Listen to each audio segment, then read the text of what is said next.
আসসালামু আলাইকুম সুপ্রিয় দর্শক, স্বাগত জানাচ্ছি আমার কথা শুনবার জন্য। আমি আজকে বাংলাদেশ জামাত ইসলামীকে নিয়ে এবং এই জামাত ইসলামীর শীর্ষ নেতা, অন্যতম শীর্ষ নেতা জামাত ইসলামের নায়েবে আমির ডাক্তার আব্দুল্লাহ মোহাম্মদ তাহেরকে নিয়ে কিছু কথা বলবো। উনি জেনে বুঝে শুনে ইলিয়াস হোসেনের মতো একজন সাংবাদিককে তিনি ইউটিউবার বলেছেন। আমরা তার একটু বক্তব্যটা আগে শুনে আসি। বিশিষ্ট ইউটিউবার জনাব ইলিয়াস হোসেন বিদেশ থেকে ইউটিউবার বলেছেন, কেমন লাগে?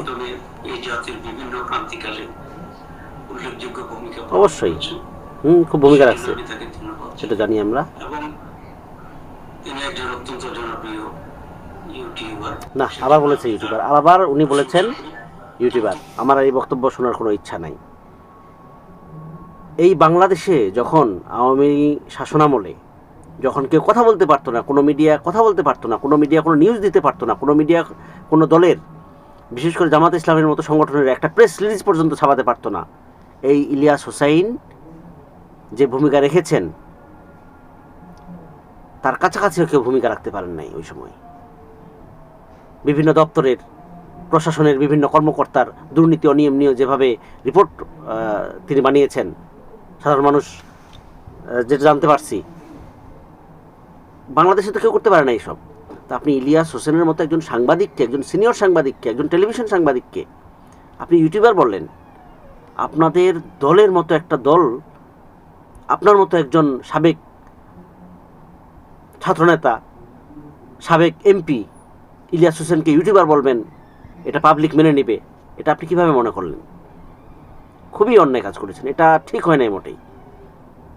ইলিয়াস হোসেন যে ভূমিকা রেখেছে গত জুলাই আগস্টে, এটা বাংলাদেশের মানুষও এভাবে এরকম ভূমিকা রাখতে পারে নাই। একটা ইনফরমেশন পাওয়া যাচ্ছিল না। এই ইলিয়াস হোসেন টেলিগ্রাম তার চ্যানেলে তিনি বিভিন্ন ভিডিও আপলোড করেছেন, যেটা বাংলাদেশের কোনো মিডিয়া, কোনো গণমাধ্যমকে, এমনকি ফেসবুক, ইউটিউবেও আমরা খুঁজে পাইনি। মানুষকে আন্দোলিত করেছেন, মানুষকে উদ্বেলিত করেছেন, মানুষকে আন্দোলনের মাঠে নিয়ে এসেছেন। ভূমিকা রাখছেন তো ইলিয়াসরাই, এই ইলিয়াস হোসেন পিনাকিরাই ভূমিকা রেখেছেন। আপনারা তো ভূমিকা রেখেছেন, তখন আপনাদের ভূমিকা ছিল মাঠে, বাংলাদেশের মাঠে, ঠিক আছে, এটা মেনে নিচ্ছি। ইলিয়াস নিজেও স্বীকার করেছেন। আমার বক্তব্য একটা জায়গায়, ইলিয়াসের মতো একজন সাংবাদিককে আপনি ইউটিউবার কেন বলবেন?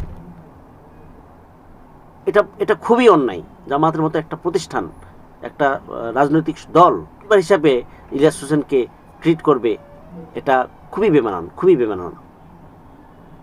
আমরা আশা করি আপনাদের দল থেকে আপনি নিজেই তাকে সম্মানের সাথে, ইলিয়াস হোসেনকে সম্মানের সাথে একজন সিনিয়র সাংবাদিক হিসেবেই তাকে আপনি ট্রিট করবেন।